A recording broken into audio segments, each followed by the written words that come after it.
আসসালামু আলাইকুম। আশা করি সবাই ভালো আছেন। আমি ভালো আছি আলহামদুলিল্লাহ। সবাইকে শুভ সন্ধ্যা। তো অনেক দিন যাবৎ বৃষ্টির জন্য বের হইতে পারি নাই, তো আজকে আপনাদেরকে নিয়ে আসছি খুব সুন্দর একটা জায়গার নাম হচ্ছে হেসারি এলাকা ব্রিজ। বৃষ্টির ফোয়ারের মুহূর্ত দেখে এত ভালো লাগতেছে আমার কাছে, জানি না আপনাদের কাছে কেমন লাগবে। দেখেন দৃশ্যটা কি অসাধারণ। এই যে নতুন পানি হওয়ার পরে এই যে এখানে পানি হয়ে গেল। কিছুদিন আগে আসলাম, এখানে পানি ছিল না, আজকে আসলাম দেখতেছি পানি হয়েছে। এই যে বৃষ্টি হওয়ার পরে এখানে পানি হলো, আগে অনেক শুকনা ছিল।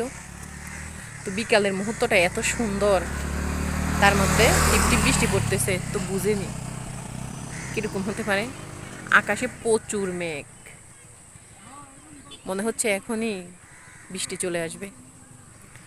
কি সুন্দর পরিবেশ, আমার কাছে খুব